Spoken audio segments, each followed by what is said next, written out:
ایک دفعہ کا ذکر ہے کہ ایک خوبصورت جنگل میں ٹینی چڑیا اپنی بیٹی کے ساتھ رہتی ہے۔ ایک دن بہت زیادہ تیز بارش لگی ہوتی ہے کہ ٹینی چڑیا کی بیٹی اس سے کہتی ہے کہ ماں، ہم اتنی دیر تک کسی بارش میں بھیگتے رہیں گے، ہم کب اپنا پکا مکان بنائیں گے؟ ٹینی چڑیا اپنی بیٹی سے کہتی ہے کہ بیٹا، میں کہاں سے پکا گھر بناؤں؟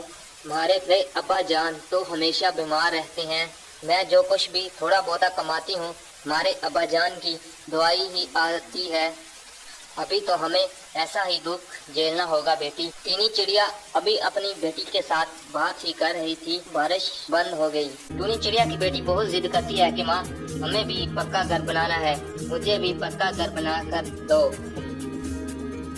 اپنی بیٹی کی ضد پوری کرنے کے لیے ٹونی دن رات بہت محنت کرتی ہے، لوگوں کے گھر گھر جا کر کام کرتی ہے اور بہت محنت کے ساتھ ایک پکا گھر بنانے کے لیے پیسے جمع کرتی ہے، ایک پکا مکان بنا لیتی ہے اور پھر اس میں وہ خوشی رہنے لگتی ہے۔